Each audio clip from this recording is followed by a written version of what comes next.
Welcome to Rates and Barrels. It's Friday, September 1st. Derek Van Riper here with Al Melchior. On this episode, we dig into recent promotions. Another wave of prospects has landed in the big leagues, including the Martian, Jasson Dominguez. He is now part of the big league roster for the Yankees. We'll talk about those promotions.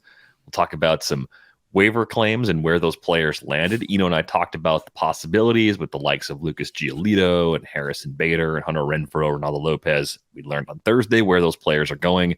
Spoiler alert, Ohio. But we'll talk about their roles with their new clubs. Josh Donaldson is a Brewer. We'll see if he actually gets up to the big league roster soon, but we got some other hitters to consider, and of course our pitching segments as well. So plenty of ground to cover as we get ready for another busy weekend on the waiver wire, perhaps one of the more robust weeks we have remaining because of all of these moving parts, especially playing in a mono league, get some players crossing over this late in the season. That is pretty nice. But I think the biggest story of the week, Al, has to be Jasson Dominguez getting the call from the Yankees. He's played really well in the second half of this season. Considering his age, I think the performance is even a notch above what we've seen so far. I mean, you look at what he did at Double-A. That's where he spent most of the season, 15 homers, 37 steals. The K rate was a little high at 25.6%, but he's 20 years old at Double-A, putting those numbers together. So you look at that in total, it was a 117 WRC plus. Very good numbers for anyone. Excellent numbers for a player that age. And after 9 games at Triple-A, he's making the leap all the way to the big leagues. Now, I like this from the perspective of see where he's at, learn as much about Jasson Dominguez against big league pitching in the final month, and know as the Yankees if he's ready to go for opening day or if you need a stopgap before he's actually ready to take that position for good. Speculating from a fantasy perspective, however, how interested are you in Jasson Dominguez? Because the hype has always been like off the charts, top of the scale. The performance has always been very good with some lulls at times, but what do you think we're going to see right out of the chute against top-level pitching? I'm not really optimistic. So everything that you said, I would certainly agree with. I think most people would. What he's done has just been really encouraging for the age that he's been at each level. But for him to more or less leapfrog AAA at 20 and then spend the last month of the season in the major leagues, I'm just not expecting that. Given that the power output, let's start there. You also mentioned the strikeout rate too. So there's a couple of things where, at AAA or rather at Double-A, you wouldn't expect those to translate very well to the major leagues. And those numbers as they were not really that impressive. So the thing that I think if you're going to try to pick up Dominguez over the weekend, it's in the hopes that he picks up some steals because that obviously could translate. So very encouraging for the long term. I think, like you said, we'll learn more over the next month. But in dynasty leagues, it's not like he's any sort of well-kept secret. So I don't know how much what we learned this next month is necessarily going to make a difference even in dynasty leagues. But in redraft, he's a must-add in 15-teamers just for the steals potential. And I did put in the weekly waiver column that you could throw 0 to 1% on him in a 12-team league if you've got the room, just again to see how it all pans out. Yeah, I think there's enough reason to believe that it could go right sooner than expected. So even in a shallow league, you consider it. I think you just want to be careful not to drop a reliable player to take the flyer in this case, right? It's fun to have the exciting, shiny new toys on your roster. I get that. I always like to have young players on the roster that can maybe exceed expectations by a few miles. Just be careful in the more shallow formats in particular. I think in a 15-team league where budgets have dwindled, if you had, let's say, $100 out of your original 1,000 left, you could probably justify spending as much as half, maybe even 2/3 of what you've got left on Dominguez, because after this weekend especially, it's a lot of single-digit bids to get things done from a fab perspective. So if you really think this is the last opportunity to get a player that might do a little bit of everything, I understand why you would want to go that route with Jasson Dominguez. He's not the only young Yankee getting an opportunity right now. Austin Wells is coming up as well. Probably more of a 2-catcher league player, even for like the immediate future beyond this year too. I'm not sure we're looking at Austin Wells as a lock to be a high volume catcher. So he has to hit enough to play in a corner. The upper level performances have been kind of good, but not great. So I just wonder if he will have some adjustments that he has to make as well, even though he stays behind the plate long term. There's a chance he ends up being a nice option in deeper formats down the road. Yeah, or in the present. I did write about him this week as well, and I recommended him for 2 catcher leagues right now. I do agree. I mean, maybe he's not going to rise much above that, but one thing that I like, and if I have a moment here, DVR, I want to kind of check my memory here, go to Fangraphs and kind of fact check myself, because my recollection was when Gary Sanchez was coming up through the Yankee system, he didn't put up great power numbers in the upper minors. But then did, pretty much right away, as I recall, with the Yankees. And Wells is a hitter who he's a left-handed hitter. He's got very strong fly ball tendencies. So I could see him as somebody who, at least in the home stands, puts up some nice numbers. And again, there's questions about playing time, some questions about what else he can contribute. But I do think that he could be enough of a power source to be a number 2 catcher right now. In a 15-team league, I could see it. I think anything smaller than that, it might be a little bit tricky in the short term. Projections on Austin Wells have a 225, 296, 380 line for the rest of the season. I wouldn't be surprised if he came in a tick above that by WRC+. That puts him like 40th among catchers. I think he's probably a little bit better than that. There's a handful of guys ahead of him that will definitely play less than Austin Wells will. So that's probably what nudges him up into that 2-catcher radar for those 15-team leagues. Everson Pereira was already up. Oswald Peraza already up. So this Yankees team getting a lot younger here at the end of the season. Now, earlier in the week, we discussed Ceddanne Rafaela on Project Prospect, a really interesting player because he can play center field and shortstop. So being able to defend well at 2 positions up the middle should make the playing time floor really safe. We learned this week that Jarren Duran is having season-ending surgery on his toe. So what do you think Ceddanne Rafaela's role is going to look like here over this final month? Well, like you said, you would think because of the versatility that there could be a great deal of playing time, but he's started just 1 of 3 games so far since getting called up.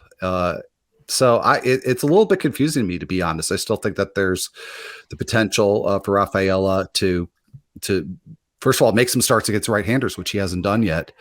But it is a bit of, even with Duran out, it is a little bit of a crowded roster. So my hope is that he'll play a little bit more than he has so far. But I also would not be bidding this weekend, assuming that that's going to be the case. I would, even if 15-teamers go pretty light. So you see him as more of a contingency option behind someone like Dominguez, as opposed to like a 1A, 1B sort of player at the present time?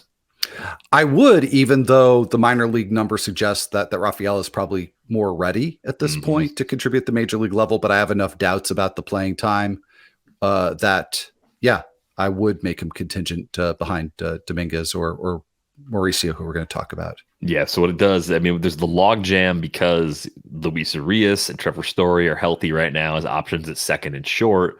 Plus, Adam Duvall is out there. Rafaela's a righty, so it's not like there's a platoon fit because all of those other guys that play up in the middle for the Red Sox, they're all right-handed hitters as well. So that's the complicating factor as it stands right now. Someone gets hurt, then everything changes. But I think this is a little more of a semi-regular role, even though Rafaela looks like a player that could help in a lot of categories.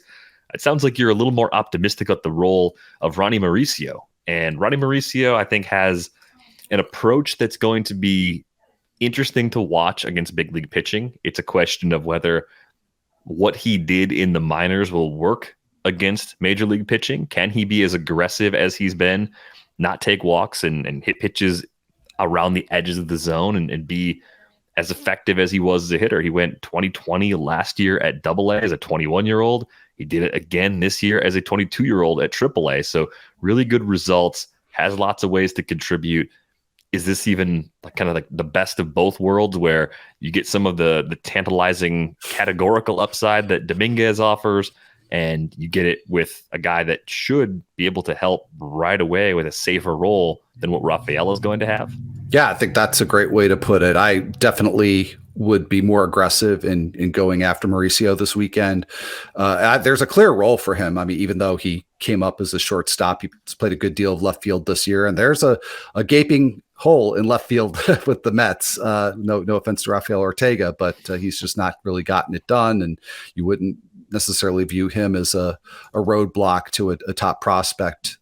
So I think there's a lot of playing time to be had there for Mauricio. And as you pointed out, the results this year, AAA Syracuse has been very good and good across the board. So I think if there's a minus for me, it's just that the Mets lineup is not very good at this point. And especially if he's not hitting pretty high up in that batting order, I don't know how much run production there's going to be. And I don't know how much that might just sap his overall production, but I do like his situation and his place in the career arc right now better than Dominguez.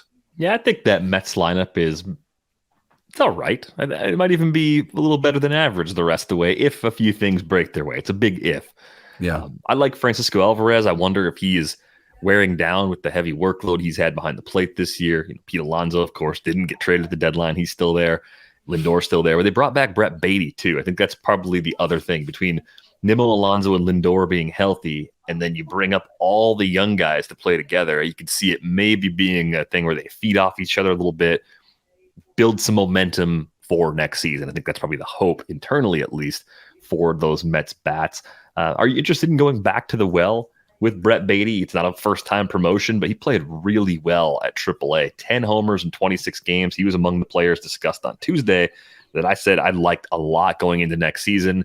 If he comes up and mashes in September, I'm sure more people will be on board. But do you think it can happen where he puts together that final month of the season that I was hoping for earlier in the year?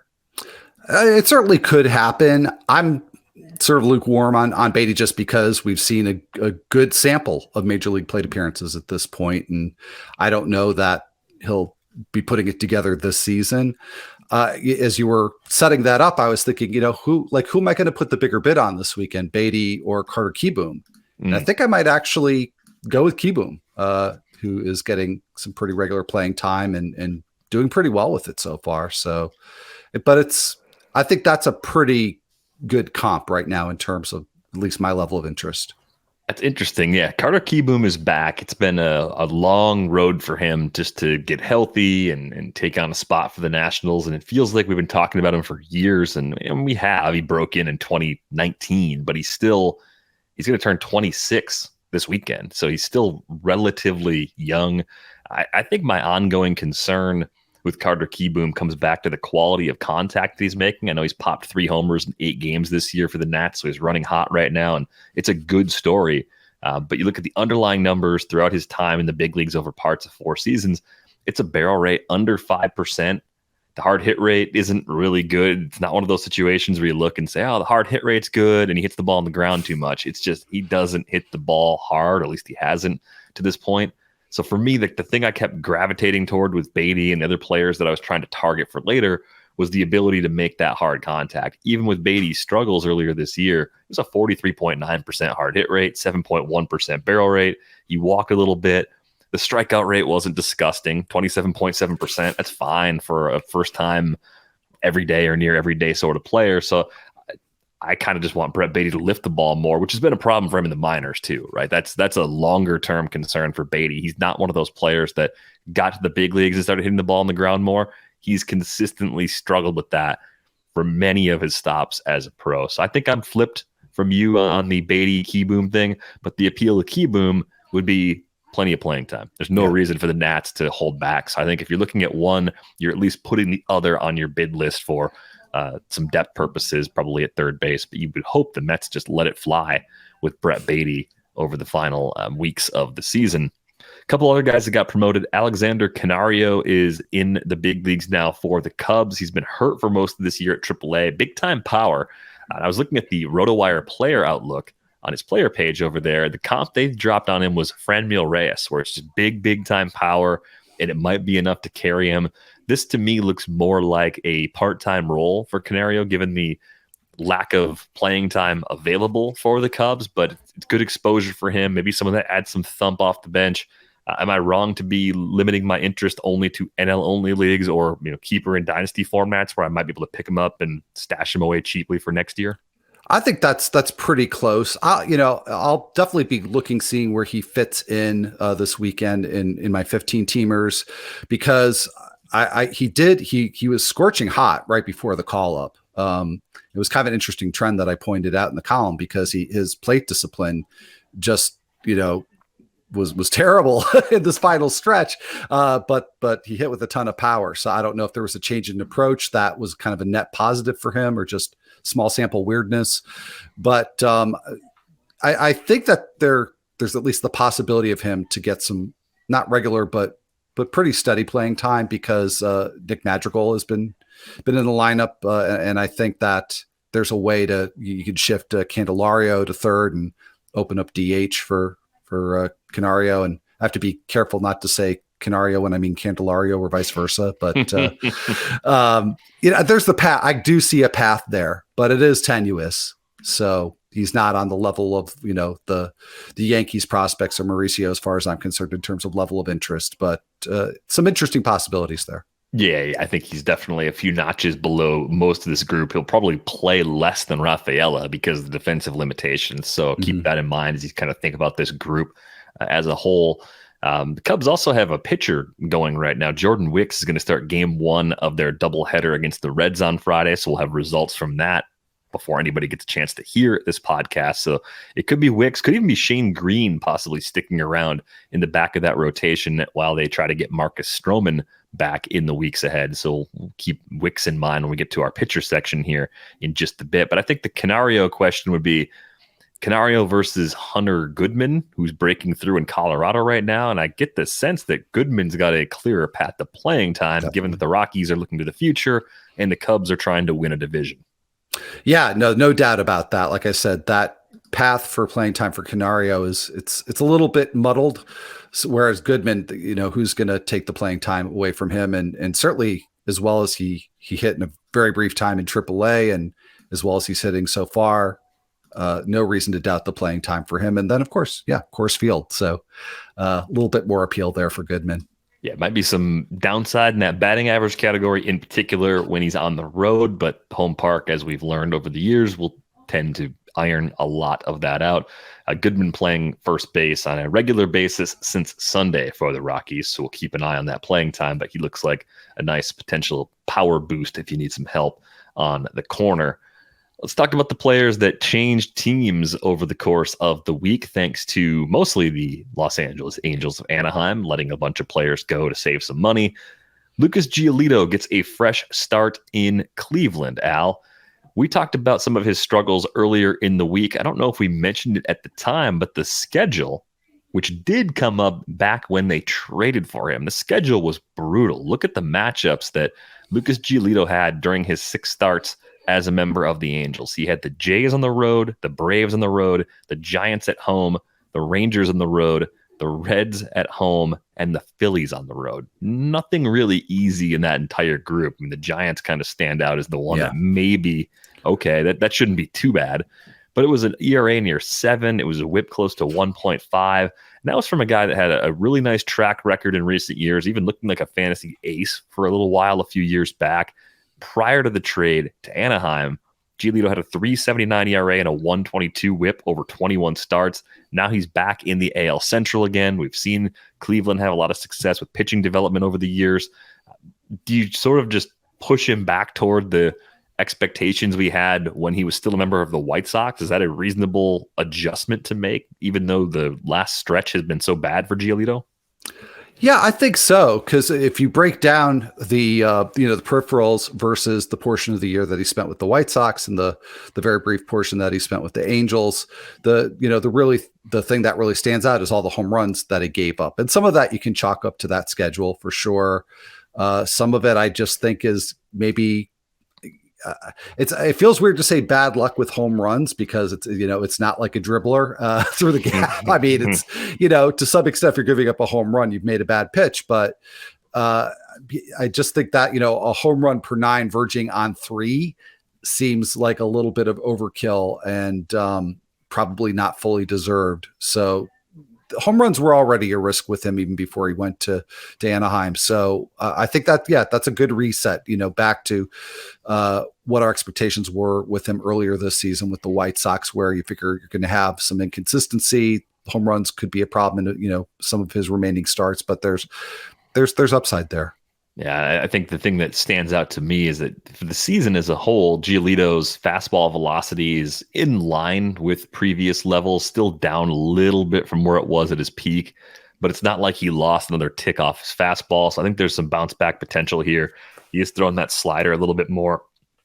The rest of season projections point to more of like a low 4s ERA and an acceptable like low 1-2s sort of whip. I think that's fine as long as you're getting strikeouts. He should get strikeouts and easier matchups, of course, being back in the AL Central, all good things. So I think I'm in on Giolito if there's a shallow league where he was dropped. I know it's only a handful of leagues where that might be the case, or if I was rostering him and had him on my bench, I'm pretty comfortable starting to push him back into my active lineup for a few turns because I think he can right the ship a bit here in the final month. The Guardians also ended up with Reynaldo Lopez and Matt Moore. Not what we were really hoping for in terms of those guys possibly landing in a situation to get saves with Emmanuel Clase. It's just sort of like, well, hopefully you're in a league that rewards holds if you want to roster Lopez and Moore, but it certainly makes the Cleveland bullpen a lot deeper, getting both of those guys as they try to close down that 5-game gap in the AL Central. The Giolito arrival comes soon after the release of Noah Syndergaard. So part of the question we had about the Guardians was how are they going to get through the end of the season with a relatively young rotation? Giolito helps them in that regard. They're going to let him eat innings even if he struggles. So I think you've got that kind of in your back pocket too. There will be bulk for Lucas Giolito with the Guardians. We were speculating on the show on Wednesday that the Reds would be in the market for a center fielder, Harrison Bader in particular, and that actually happened. Harrison Bader lands in Cincinnati. They added Hunter Renfroe as well. So I don't think Eno and I were expecting them to get 2 outfielders, even though you can certainly understand why they would have claimed 2 outfielders. The park boosts power. We know that about Great American Ballpark. It's always been that way. So I think it helps, mask Harrison Bader's biggest flaw in his offensive profile. And it gives Hunter Renfroe a shot at a pretty big September. But when you think about Jake Fraley coming off the IL on Friday, Nick Martini, who I mentioned last week and has homered twice and looked really good in the time since, playing, I think, every day. Those guys plus TJ Friedl plus Will Benson. The roster's really crowded. Maybe one of those outfielders is going down after this doubleheader on Friday. How does the playing time shake out with all the outfielders the Reds currently have at their disposal after adding Bader and Renfroe? Yeah, that's a really good question because every discussion about the Reds, usually in the context of prospects and not players being picked up off of waivers, is where does everybody fit? And so I realize they've got several injuries, although those are primarily in the infield. But still, that it means that you're seeing Encarnacion Strand playing more at first base, Spencer Steer back in the infield more.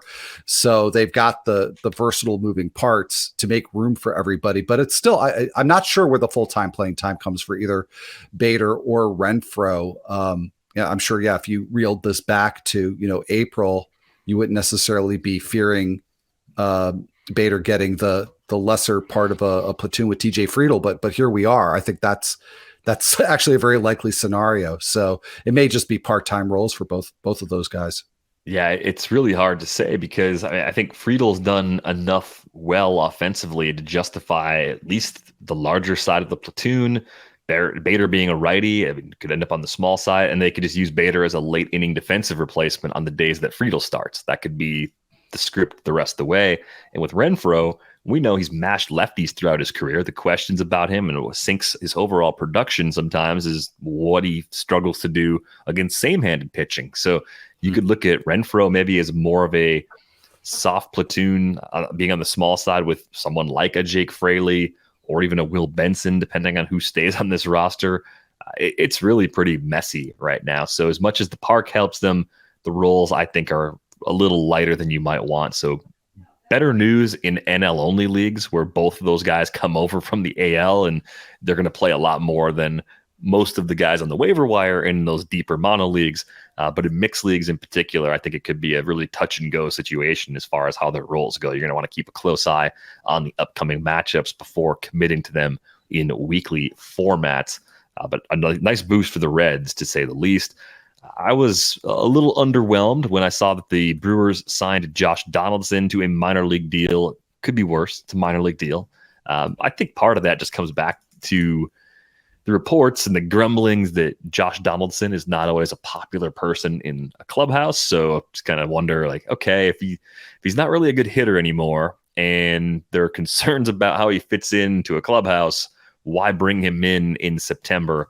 Some of that comes down to Andrew Monasterio, we've talked about in this show, cooling off in a pretty big way. Brian Anderson, after a fast start, hasn't really been as much of an upgrade into that corner infield and outfield mix as I would have hoped coming into the season.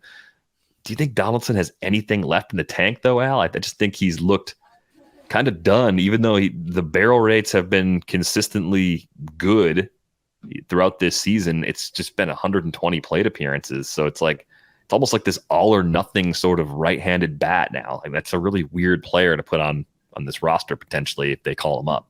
Yeah, I agree. And maybe it's just insurance policy in depth for the Brewers. I agree. It was a sort of a perplexing move for them to make. But like you said, Monasterio has not been hitting as well as he was just a few weeks ago. So maybe he's not on that long of a leash. But to answer your question, is there anything left in the tank? I was going to point out the very thing that you just did point out, which is that the barrel rate still looks pretty good. I think there's still some raw power there for Donaldson. And maybe that's enough for him to be an upgrade, at least offensively, over Monasterio. But I honestly don't see really even making contingent bids on Donaldson this weekend in 15 teamers. No, I think he has to be added to the roster before that happens, and you'd want to even see for a few series, is he a part-time player, or is he actually going to get a shot at taking over an everyday role at third base? I think if he gets the call, it's more the former than the latter. Unclaimed players from waivers, Mike Clevenger and Randall Grichuk, staying put with the White Sox and Angels, respectively. Other hitters to consider, Michael Brantley is back. That's a pretty big news item. The Astros have him in the middle third of their order. I think he's hit sixth in his first couple of games back. And if he's getting regular playing time or even near regular playing time, I think he's in the conversation to be a useful late season pickups in leagues that require 5 outfielders. I mean, I know it's like the polar opposite of looking at Jasson Dominguez as far as like what you're hoping for, but Brantley is like all floor so long as he's healthy. Yeah, and to have a pretty prominent spot in that Astros lineup, and we talked a bit earlier in the season about maybe they're not a team to fear anymore, and I think that we can move on from that discussion. It's now, I think very much a lineup that you worry about, and if you're inserted into the middle of the lineup, that's a plus. So yeah, no, I agree. I think he does belong in 5 outfielder leagues, and also somebody that I think you look at for categorical help in terms of run production and batting average. It's been a while since he's been a power or speed source. Can I interest you in Davis Schneider, who is now playing on a regular basis for the Blue Jays with Bo Bichette and Matt Chapman both getting hurt this week? Lots of barrels. Interesting profile in that he walks a ton, strikes out a little more than you might like, although his numbers at AAA were an improvement over his previous norms. 21 homers and 9 steals in 87 games earlier this year with Buffalo, and a 42.5% hard hit rate underneath all that. So he hits a ton of fly balls. He can steal some bases. He's on fire right now, and it looks like the Blue Jays sort of have to play him on a regular basis for at least the next week or so. Where do we go from here with Davis Schneider? I think tentatively, and you pointed out the strikeout rates, but one thing really popped for me when I was looking over his stats and working on the column. He's got a CSW that's almost 35%, which is obscenely high. So there is a lot of swing and miss and sit and miss there in his profile so far. There is the power production, but there's not really a ton of raw power. I think it's making that venue and making his batted ball profile work for him, but he's got a very average exit velocity on flies and liners. So I think that the floor for Schneider is pretty low. And he's hot right now. So, they called him up. He was really hot and then he cooled off really quickly. And now he's, playing regularly again and he's hot again. But I just think by the time Matt Chapman comes back, he could very well have cycled out of the hot streak. And it's not clear exactly how long Chapman's going to be out either. So if you do pick up Schneider, I think you have to be prepared that maybe you're only using him for this coming week. Yeah. I think it's a very, very short-term ad and plenty of ways it could unravel quickly. But Davis Schneider taking advantage of the opportunity here over the last few days. I saw Colton Cowser is coming back up for the Orioles. Roster expansion happens on September 1st, so with more room to play with on the roster, you're going to see a bunch of guys come up that we've probably seen at some point earlier in the year. Is there any reason to think Cowser is going to play enough to make a dent in more than AL-only leagues during the final month? I would not anticipate that. Again, that's another crowded roster. Orioles just taking advantage of adding a little depth with roster expansion. So,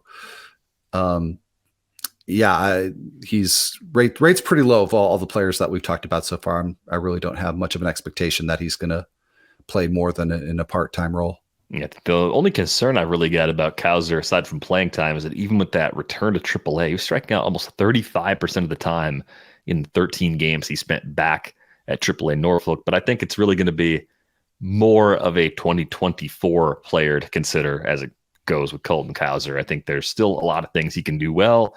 Curious to see if they make some moves in the offseason, though, to shift some of those position player depth pieces to a club that has pitching excess. That's been something we've wondered about for a long time for this Orioles club. Let's move on to some pitching, and I'll start with some news that is bumming me out. Ryan Pepiot has been optioned back to AAA. I was looking at the schedule.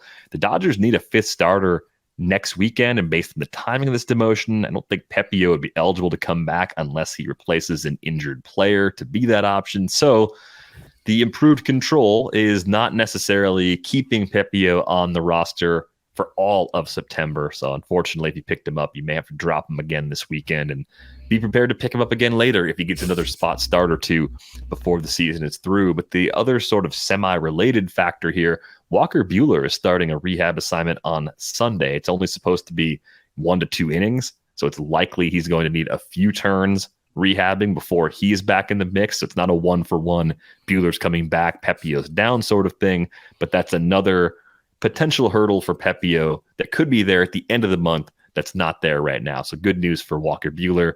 Overall, some bad news for Ryan Pepiot despite the improved skills that we discussed a bit on last week's show. How about John Means finally getting back to the big leagues? Good for him getting back from Tommy John surgery. We've seen the Orioles shift Tyler Wells into a bullpen role at AAA. In my mind, that seems like a good thing for Means' role. So what's your interest level in John Means, given our dire need for pitching, especially in deeper formats? Well, at least initially, it is going to be restricted to 15-team leagues. But what you mentioned about Tyler Wells, that for me is huge, because the last time that we talked about Means and his return being imminent I wasn't clear on what the deal was going to be with Tyler Wells, because initially it looked like they were stretching him out, but then they changed course. And like you said, when and if he comes up, it'll be as a reliever. So that does seem to clear the path, because they'll either, I would think, go with the 6-man rotation or maybe just replace Cole Irvin with Means. And I definitely want to see him 1 or 2 times through, which I realize doesn't leave a whole lot because there's only 4 weeks left of the season. But I just don't want to go all in. Not in a 12-teamer or in a 15-teamer. I don't want to go overboard with a little bit of my remaining fab to add Means, even though he might be a real difference maker down the stretch. I want to see him at least 1 time through. I think I'm going to go sight unseen in a lot of leagues because I'm not going to have that ability to wait it out. I think part of the thing that I like better too with John Means this time around, the new dimensions at Orioles Park. That's changed since since we saw him extensively, right? He pitched 8 innings in 2022, but before he got hurt. But I think the results on the rehab assignment have also been very good. Starts at 4 1/3, and 5 innings. Last time out was 5 innings against Worcester, 6 Ks, 1 hit, no runs. Really nice outing from him. So I think this is a big boost for the Orioles. They need some help in the middle of that rotation, and Means could be the absolute perfect fit for them at just the right time. So 15-team leagues for sure, but even 12-team leagues, the ratios he was putting up even when that ballpark was more hitter friendly, were very impressive. And team context is a lot better for John Means now than it was a couple seasons ago when he broke through. Mason Miller is still kind of interesting as far as the stash goes, but it sounds like he's making one more rehab start before rejoining the A's rotation. Really, to me, Mason Miller is just the ultimate high-risk, high-reward guy for the final 3 or so weeks of the season, because we know what he can do in terms of stuff. He almost breaks the pitching model with the arsenal. It's just a question of how much they'll let him go in starts over these final handful of turns. Right. And given that he's not pitched very deep into his rehab starts, that it made me wonder if he would come back as a starter for these last few weeks. So there's definitely some risk in that regard. But yeah, also I'm thinking about Kyle Harrison, who I was convinced was never going to, get past the fifth inning. And I think it was the first start out, went 6 deep and pitched really well. So maybe Miller will surprise us, but yeah, I don't think that's a very safe bet to count on him giving you even 5 innings when he does come up. I just wanted to throw an opener in front of them if they're going to do that. I mean, I genuinely have no idea how much they want to throw Mason Miller. I know you got to be careful, but you also have to pitch him enough so that way you can let him be a starter in some capacity next year. So right. We'll see where they land on that. But I'm intrigued by the skills. I just think it's hard to stash guys at this time of year with so many injured players on rosters and so many guys having playing time shares shifting around as rosters get a little bit bigger.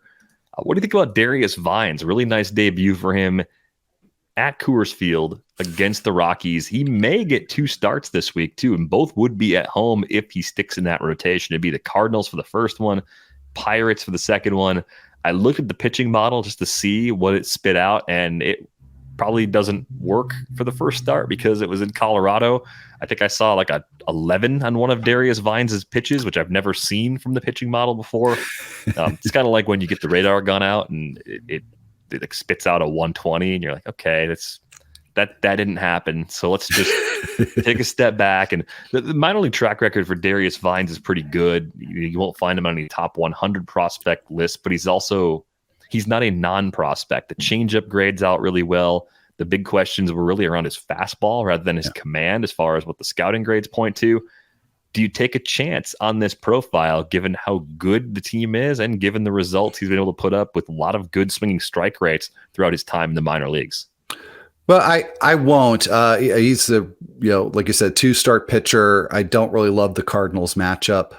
And like you said, the fastball is, it's, I think in the first start, it was right around 90. In the minors, it's been, 90, 91.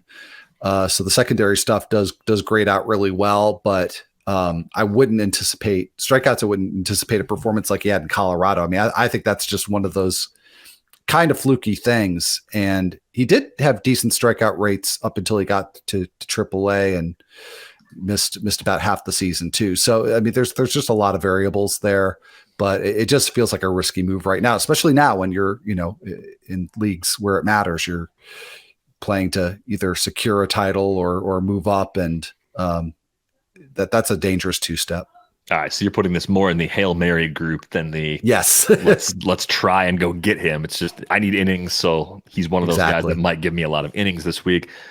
Pedro Avila in San Diego is one of those guys that I'm looking at where the skills are somewhat intriguing, but I see him as more of a deep league bulk guy. The team context isn't as good as Vines' team context. So I think it's very similar for me. I'm curious if you have a different read on what Pedro Avila might bring. No, I'd say pretty similar. It's just, I admit I'd sort of slept on him for a couple of weeks because I saw he was getting plugged in there as the 5th starter, and it just seemed like a situation where, okay, there's not Ryan Weathers there anymore, and they're kind of thin on starting pitching. And, but yeah, the skills are kind of intriguing. And, the start that he had on Thursday night, the results weren't really good, but I think it was only one actual earned run that he gave up in that outing. So even there, it wasn't as bad as it looked. So it's 15 team appeal for Avila, but whereas previously I was kind of ignoring him and thinking of him as like a mono league guy, I do think there's more there. Yeah, I think it's really deep mixed leagues for me for Pedro Avila. This is a tough week for some of the 2-star pitchers that are actually available. I saw Luis Medina could get 2 as he comes off the IL soon. It'd be tough, though. It'd be the Jays at home, even though it's without Bichette and Chapman, and at Texas if you were to make both of those turns. So that was a 2-step that I didn't really have a lot of interest in. Rich Hill gets 2 turns. I always feel like workload-wise, you might get 1.5 starts out of Rich Hill. Plus, it's home against the Phillies and road against the Astros. So I wasn't really excited about picking him up for those opportunities. Luis Ortiz, even though he hasn't been the same guy that we saw last year from a stuff perspective, home against the Brewers, road against the Braves, that's not a combo you necessarily want because of that second start being so tough. So I found it really difficult to land on widely available 2-start pitchers that I actually like. And I think Jesse Scholtens gets another mention on the pod because this week's 2-step is a tour of the AL Central with road matchups against the Royals and Tigers. I think I'll give up some skills in this case and take a chance on Scholtens maybe giving us 10+ innings over those 2 turns. Yeah, I think out of this group, he's definitely the most attractive or least scary of the bunch. So, probably like if it were between him and Vines, I think I might actually go with Vines. So, because at least, like you say, they're both kind of Hail Mary bulk inning moves for the week, but Vines obviously pitching for the much better team. And he does have that good result in Colorado that you figure somehow maybe he'll replicate. So that's kind of the level where I put him. And yeah, I had a hard time finding deeper league 2-start pitchers for the column this week. So I had 3 that were kind of like on the fringes of availability in 12 teamers, like Kyle Hendricks, I know was one. So kind of that level, but yeah, you go any deeper and I think I'd rather, and again, if you're playing for something right now, I've already gotten burned once in the last couple of weeks, like getting cute with 2-start pitchers. So I'd rather go with one from somebody that I feel pretty confident in than crossing my fingers with Scholtens. Yeah, it's tough week out there if you're looking for volume. The other option you could consider is Taj Bradley. It's unconfirmed, but the Rays schedule has put them back in a position to need a 5th starter again, and that 5th starter would potentially be a 2-start pitcher. Bradley last pitched on the 27th of August at AAA Durham, so if he doesn't start by Sunday, that might be the indication, even failing an announcement, that he's going to come up and possibly take those turns. Bradley's pitched a little bit better recently with the Bulls. Last 4 starts, a 1.37 ERA, a 1.12 WHIP.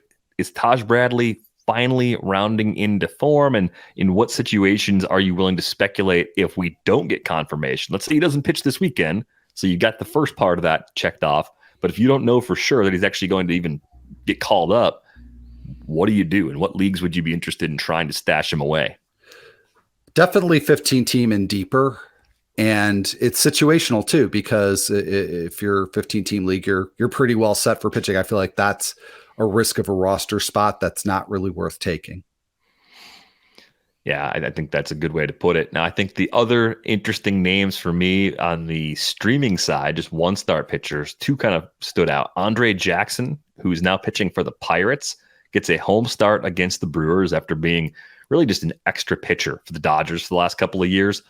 Getting a regular opportunity every 5th day, pitched really well as a starter as high as AA 2 years ago. So I think the stuff is actually decent.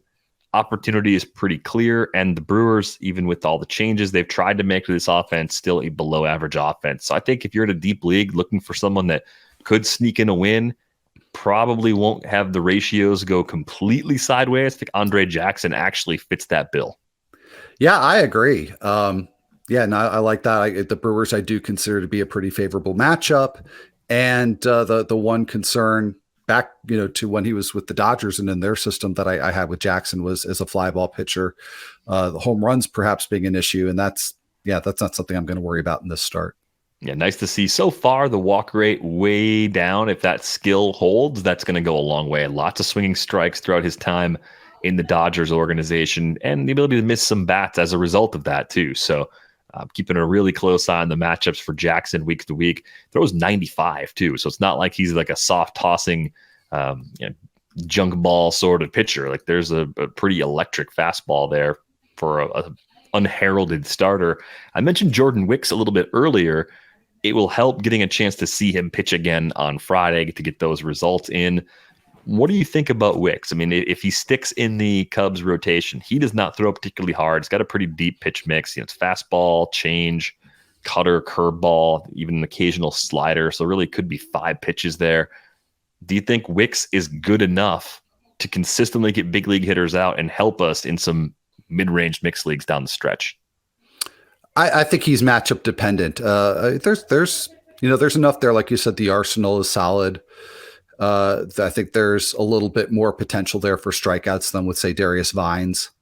But he does kind of fall in that mid-range, a guy that you would stream with favorable matchups, but also maybe somebody that doesn't stick on your roster when there's somebody you want to pick up. And you did pick him up this weekend. I wouldn't be taking it as a given that he's still there on the final week.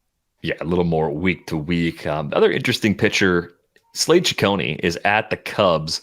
It's fastball, slider, occasional curveball, and splitter. He's gone 5, I think, in each of his last 2 appearances for the D-backs. We were hoping Ryan Nelson and Dre Jameson would be the guys that emerged to lock down those roles for the Diamondbacks earlier this season. But Ciccone was the 33rd overall pick back in 2020, so it's not like he's an uninteresting prospect. And I'm just curious what you think about Ciccone as a guy that hasn't missed a ton of bats just yet, but might actually have a little more there than the initial numbers suggest. We've talked about the Diamondbacks pitching prospects throughout the season, dealing with AA Amarillo, AAA Reno, and how it's really hard to rely on the results you get there because pitches don't move the same way in those places. Those are very hitter-friendly environments that make it difficult to get good results. And at least at those stops, Ciccone was right around a strikeout per inning over the past 2 seasons.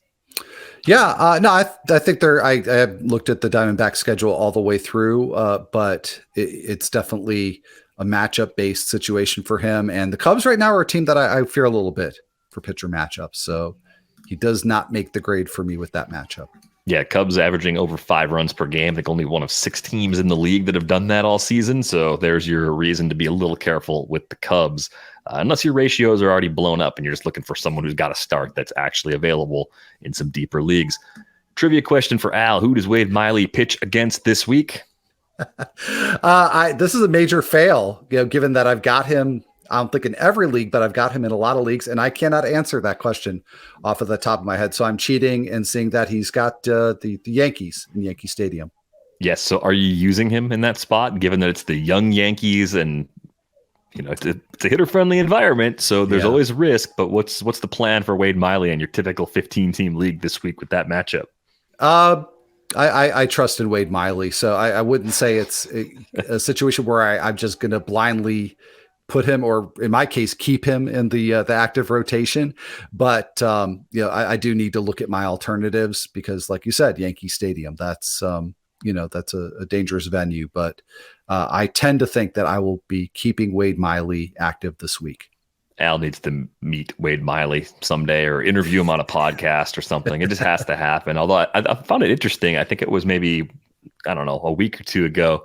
They had a clip from a pregame for the Brewers. Everybody's on the field just loosening up. And Wade Miley was out there talking to Corbin Burns and Brandon Woodruff. And Miley was doing the talking and instructing. So there could be some future pitching coach roles out there for Wade Miley. It's just interesting because he's been around for a long time. He's had success. He's had some stretches of failure. So seems like a pretty well-liked guy in that Milwaukee clubhouse. And that's probably a big part of why he's still hanging around at this stage of his career as well. I think I would actually throw him in a 15-team league this week. I'm at least looking carefully at my alternatives, but I think you could probably get away with it just given that the Yankees are not quite the Yankees right now. At least one closer note to pass along, of course, Felix Bautista leaving an outing last weekend. I think that was the day we recorded our episode going into the weekend. So there's a good chance that Yennier Cano has already been scooped up in many competitive leagues. Maybe there's 8 or 10 team leagues where you could still go out and get him because he's skills-wise not on the same level as Felix Bautista. Nobody really is. But do you trust that Cano is sort of a one-for-one replacement for Bautista? I think it was Daniel Colombe that got the save the night that Bautista left with like one pitch to go. Right. But is Cano the primary closer for you with the Orioles the rest of the way? Yeah, I do trust that he is going to be the primary closer. So in that sense, I think it's a 1-for-1 swap. Where I thought you were going with the question was in terms of fantasy value, and I don't think it's a 1-for-1 swap. If you are still able to get Cano and you've lost Bautista, you are getting something of a downgrade. As great of a season as Cano has had up to this point, but again, that's an extremely high bar to meet. So I think he's perfectly viable in 12 teamers and deeper. Yeah, I think that's probably where I'm at with Cano too. I mean, it's a lower K rate. That's a big difference as far as what he's doing versus what you normally get from a guy like Felix Bautista.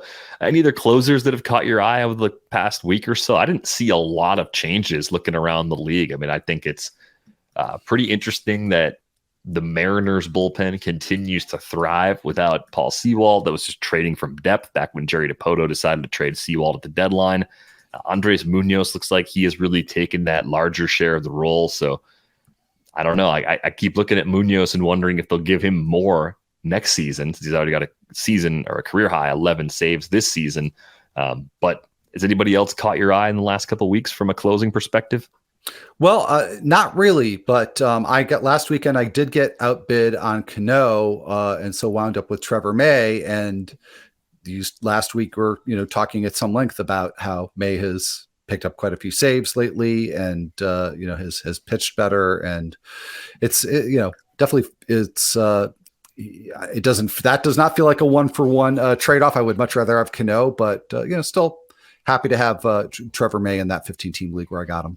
Kind of blown away that the A's didn't just put Trevor May on waivers to save the money, given that was such a popular thing for a few teams to do at this deadline. But yeah, I mean, speaking to Trevor May one last time, going all the way back to July 18th, he's had one appearance where he's been scored upon. It was a pretty bad blow up against the Nationals back on August 13th, but a lot of zeros around that. Something like, I think 12 out of his last 13 appearances have been of the scoreless variety, and a ton of saves during that span. That's been most of his season total has been accrued over about the last month and a half. So not a bad fallback option. Hopefully, if you're looking for saves, you can find some source of them this weekend, and maybe something else will change between now and Sunday. Things are very chaotic, but it's a long weekend. We hope everybody has a safe and happy holiday weekend in the States. You can find us on Twitter/X. You can find Al at AlMelchierBV. You can find me at Derek Van Riper. We do have a special going for the holiday weekend. You can get a subscription to The Athletic for $1 a month for the first year at theathletic.com/rates and barrels. So if you have a fantasy football draft coming up that you haven't thought at all about, we have you covered. Lots of tools, lots of things to help you there. Al's got the waiver column running through these next few weeks, so plenty of help. We've got the pod still going.